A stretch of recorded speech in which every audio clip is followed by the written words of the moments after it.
Effective altruism started not with AI, but with charity. In the late 2000s, philosophers Toby Ord and William MacAskill, building on ideas from Peter Singer, asked a deceptively simple question. If you want to do the most good in the world, how should you spend your money and time? Their answer was clinical.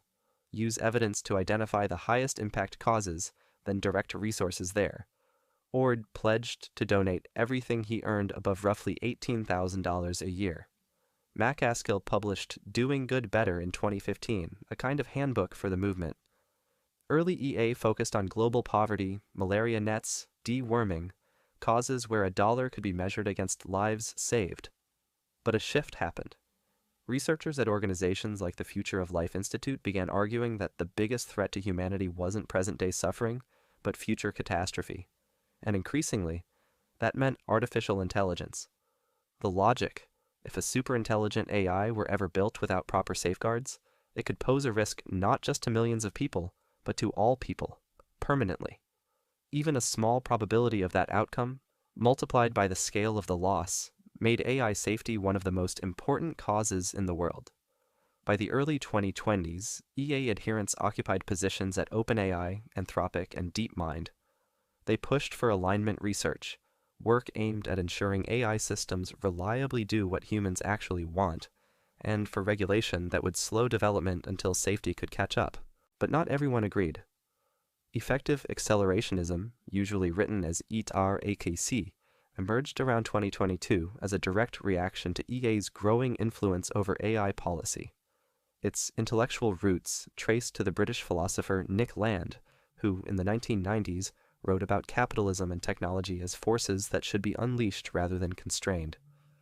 The effective variant that took hold in Silicon Valley kept the core conviction that technological progress is inherently good and should be sped up, but dressed it in the language of startups and venture capital. The movement coalesced on Twitter and Substack. Guillaume Verdon, a quantum computing researcher, was revealed by Forbes in late 2023 as one of ERACC's pseudonymous founders, posting under the handle Based Beth Jazos. Mark Andreessen published the Techno-Optimist Manifesto in October 2023, which read like a statement of EIAC principles. He called AI doomers, people who warned of existential risk, enemies of progress. The EEACC argument: technology has lifted billions out of poverty, cured diseases, and expanded human capability.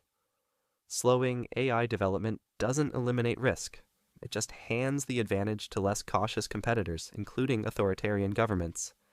The best path forward is to build fast and solve problems as they arise. These philosophies collided most visibly at OpenAI. The company was founded in 2015 as a nonprofit with an explicit mission to develop AI safely, language that came straight from EA thinking.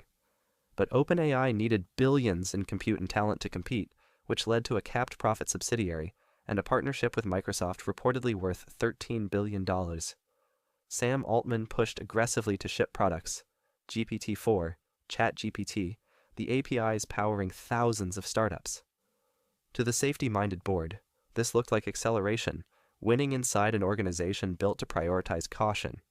The November firing was, reportedly, the EA-aligned board trying to pump the brakes. The speed of Altman's return showed how thoroughly the accelerationist position had won in practice. Capital, employees, and partners all sided with building faster.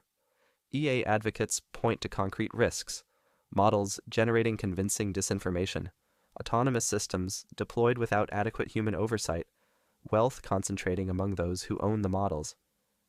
Accelerationists counter that every transformative technology, electricity, antibiotics, the internet, carried risks managed after deployment, not before. Some researchers have proposed a middle path. Anthropic, founded by former OpenAI researchers Dario and Daniela Amodi, calls its approach responsible scaling, building powerful models while defining capability thresholds that trigger new safety requirements, including interpretability research, which is work that tries to understand what's actually happening inside a model when it makes a decision. As of mid-2025, neither philosophy has won the policy debate. The European Union's AI Act reflects EA-influenced thinking, sorting AI systems into risk categories with mandatory safety assessments for the most powerful models.